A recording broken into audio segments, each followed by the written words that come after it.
Hello, मैं doctor Deshbandhu Vajpayee Kanakpali therapy clinic एवं research centre 67/70 Pusa Toli road, Bartan Bazaar, Kanpur से बोल रहा हूँ और आपसे मुखातिब हूँ।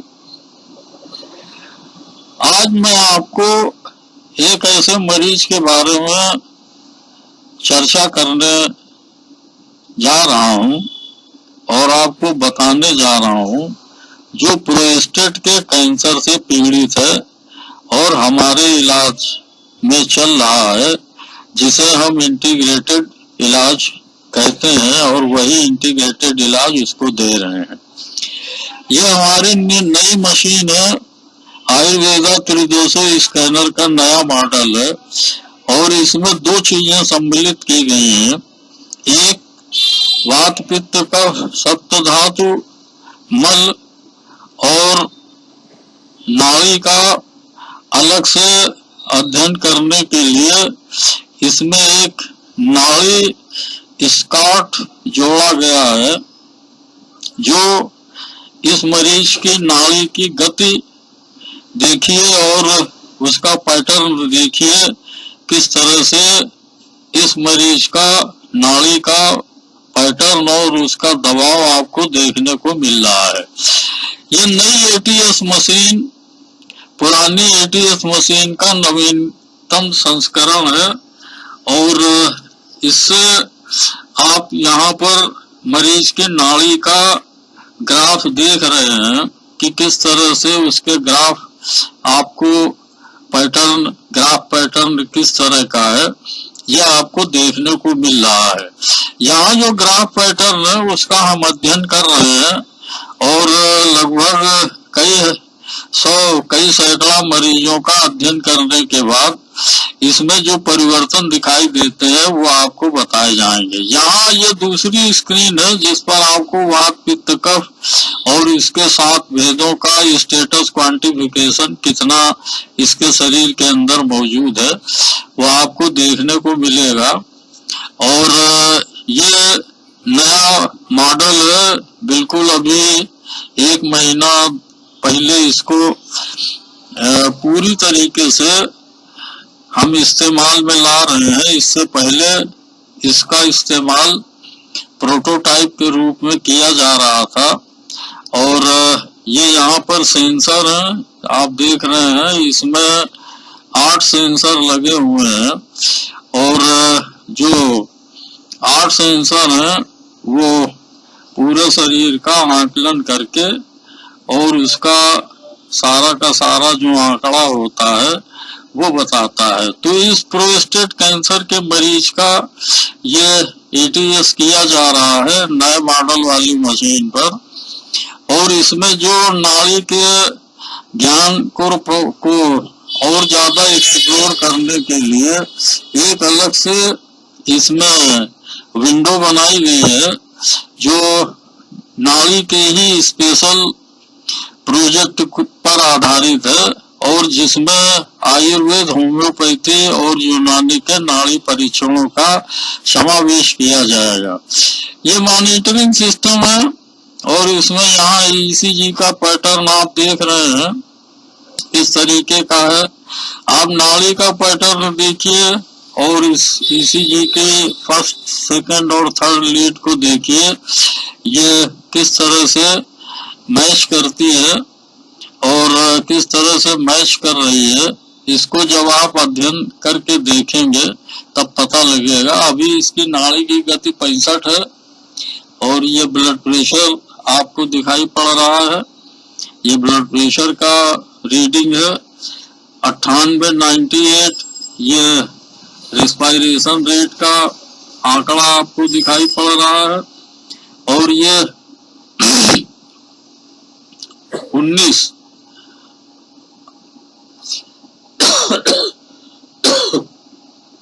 ये 67 पल्स रेट है, ये ब्लड प्रेशर का है, ये 98 ऑक्सीजन का है, ये 19 रिस्पायरेशन रेट है, 19-20 है जो कि नॉर्मल लेवल के हैं और सभी पैटर्न जो है नॉर्मल आपको दिखाई पड़ रहे हैं।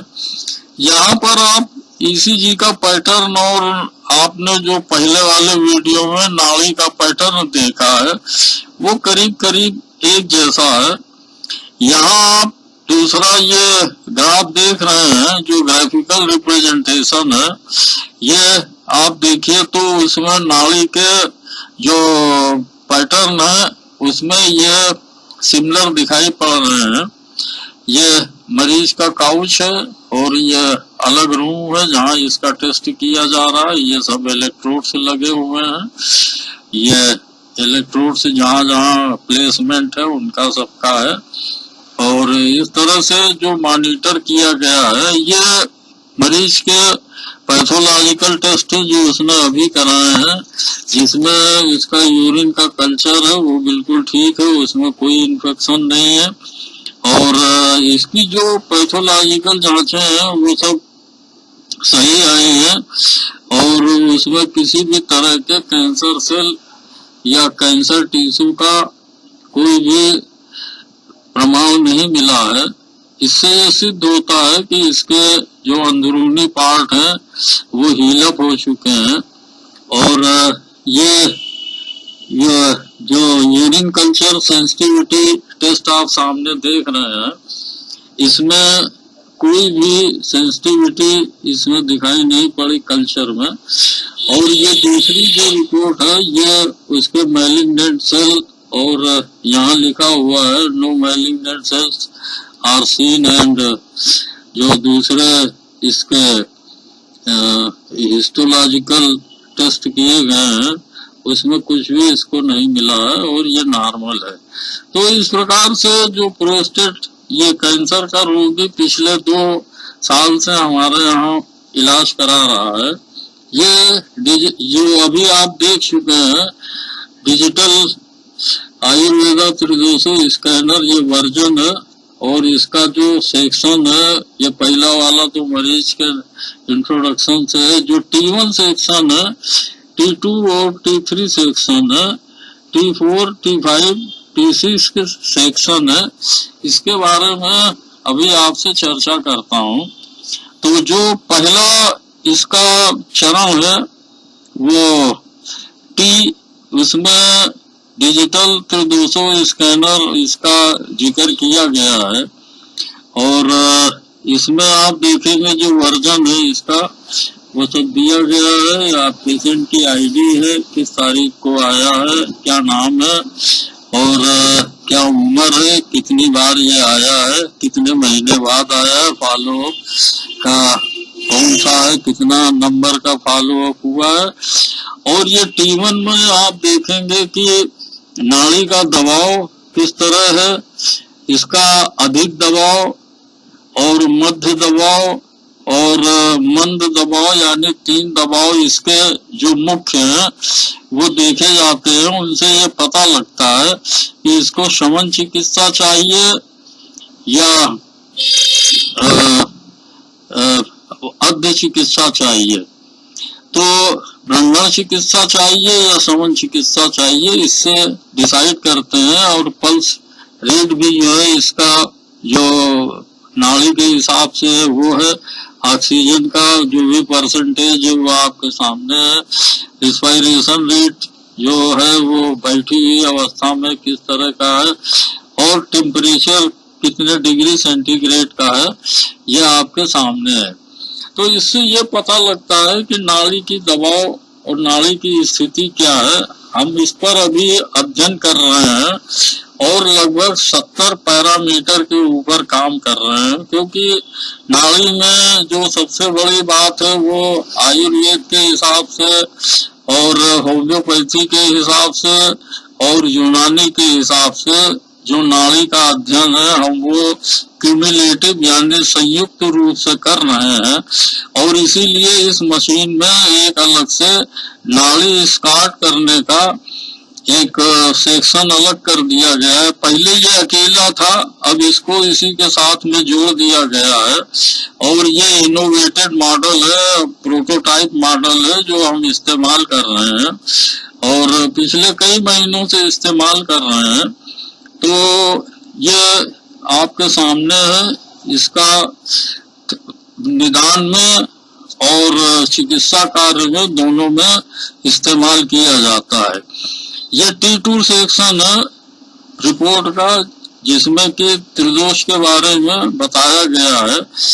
और इसमें वात कफ और पित्त कफ के अलावा त्रिदोषज वातज पित्तज कफज यानी संधिपातज तीनों का है। और इसका डिवीजन होम्योपैथी के 3 जो उनके पैरामीटर्स हैं, सोरा, सिफिलिस, साइकोसिस, वो भी इसमें जोड़ दिए गए हैं। और इनके कॉम्बिनेशन ऑटोमेटिकली जो फिजिशियन है वो इसको जोड़ सकते हैं।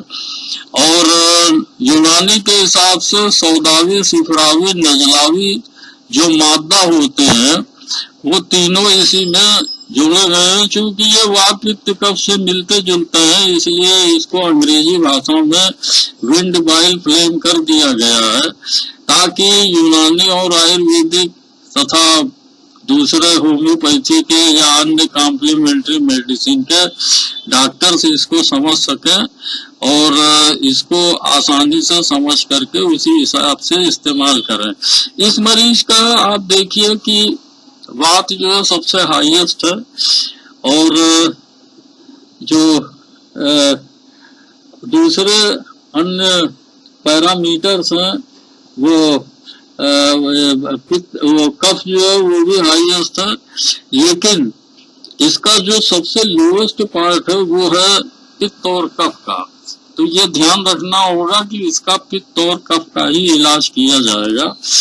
ये धातुओं का है, मेटाबॉलिज्म, रस, रक्त, मांस, मेद, अस्थि, मज्जा, शुक्र, सब 7 के 7 का ये दिया हुआ है। अब इसमें जो सबसे हाईएस्ट और सबसे लोवेस्ट है वही गिनती में लिए जाते हैं और उन्हीं को कंसीडर करते हैं। तो यहाँ पर आप देखेंगे कि हाईएस्ट जो है वो स्केलेटन बोन का है, यानी अस्थि का है। तो इसका मतलब है कि ये अस्थि यानी कैल्शियम या उससे जुड़े हुए जो भी ऑर्गन्स हैं या उनकी पैथोफिजियोलॉजी है, ये उस पर ध्यान देना पड़ेगा और उसका ट्रीटमेंट में इसको रखेंगे निगाह में। दूसरा सबसे कम जो है वो रक्त संबंधी आया है। तो इसका मतलब है कि रक्त विकार और स्केलेटन बोन, इनका दोनों का कुछ न कुछ समन्वय है, बाकी जो है वो इनके बीच में है। तो एक पिक्चर जो है वो दिमाग में बनती है कि किस तरह का पैटर्न है इस मरीज का और हमें निदान करके इसके बारे में क्या चिकित्सा निश्चित करनी चाहिए। तो इस तरह से जो रक्त का और स्केलेटन बोन का, ये हमें सबसे ज्यादा ध्यान रखना पड़ेगा। और इसके बाद जो है नंबर 1, नंबर 2, नंबर 3 पर जो है जो भी आते हैं, अब ये फैट और लाइपिड्स है। इसके बाद जो है वो इससे पहले फैट और लाइपिड्स, तो इसका फैट और लाइपिड्स ये भी देखना होगा। और इसके बाद नंबर 2 पर स्केलेटन और बोन है। नंबर 3 पर ये बोन मैरो है। तो इसका मतलब है कि ये 3 जो है वो संयुक्त रूप से इसको तकलीफ दे रहे हैं और इनको पहले समझना होगा। तो अब T4 में जो स्टूल, यूरिन और स्वेट है, तो इसको देखने से ये पता लगता है कि इसको बड़ी आंत से संबंधित तकलीफ है। यूरिन की तो इसको है ही है, तो वो प्रोस्टेट की रिलेटेड जो भी सारी चीजें वो हैं। और इसके बाद जो T5 में जो 16 ऑर्गन्स है जिनका ये पैरामीटर्स ये आए हुए हैं, तो इसमें हाईएस्ट और लोवेस्ट और नॉर्मल कितने हैं ये सब गिने जाते हैं। तो इसमें लो जो है वो 7 हैं, नॉर्मल 4 हैं और हाई 5 हैं। तो इस तरह से जो लो वाले हैं, यहाँ सब आप लोवेस्ट देखें तो इसका मतलब है कि इसके जो ऑर्गन है, कौन कौन से ऑर्गन वो सीरीज में या सीक्वेंस में number 1, number 2, number 3 lowest side से और हाईएस्ट साइड से नंबर 1, नंबर 2, नंबर 3। तो कुल मिलाकर के ये 6 देखे जाते हैं। तो इसमें जो 7 लो आए हैं तो इसमें ब्रह्मण चिकित्सा की आवश्यकता होती है। और आपने देखा होगा कि जो T1 पार्ट है, जो पहला पार्ट है, उसमें नाड़ी का दबाव कमजोर है। तो इसका मतलब है कि हमको जो है वो ब्रह्मण चिकित्सा की जरूरत है और ब्रह्मण चिकित्सा ही इसमें लागू होगी। तो चिकित्सा के जो पूरी पिक्चर है ये हमारे सामने है। कौन सा जो है वो हाई लेवल का ऑर्गन गया हुआ है या ऑर्गेनोपैथी जो है वो कहाँ कहाँ पर है, और ऑर्गन की जो पैथोफिजियोलॉजी है वो यहाँ साफ नजर आ रही है कि ये पैथोफिजियोलॉजी स्पष्ट आपके सामने है। और इसमें जो लोवेस्ट है वो कई एक है, आप देखिए यहाँ पर, और हाई का जो नॉर्मल है उनके देखने के बाद ये पूरी एक पिक्चर बन जाती है कि मरीज के कौन कौन से ऑर्गन बेहतर ढंग से काम कर रहे हैं और उनके बीच में जो होमोस्टेटिक वैल्यूज हैं वो सब सामने है। तो इनका एक तरीके से समन्वित जो चिकित्सा करनी है वो समन्वित चिकित्सा यानी इंटीग्रेटेड ट्रीटमेंट कौन कौन सा और कहाँ कहाँ पर किस किस तरह की औषधियां आवश्यकता होंगी और किस प्रकार से इसको एक दूसरे से एडजस्ट किया जाएगा। तो यहाँ ये बड़ी मदद करती है। अब ये T6 में आप देखेंगे कि यहाँ पेशेंट की आइडेंटिटी नंबर से दिया गया है, टाइम और रेट दिया गया है तथा एक सूचना है जो लीगल तौर पर रिपोर्ट के साथ में देना बहुत जरूरी होता है। तो ये केवल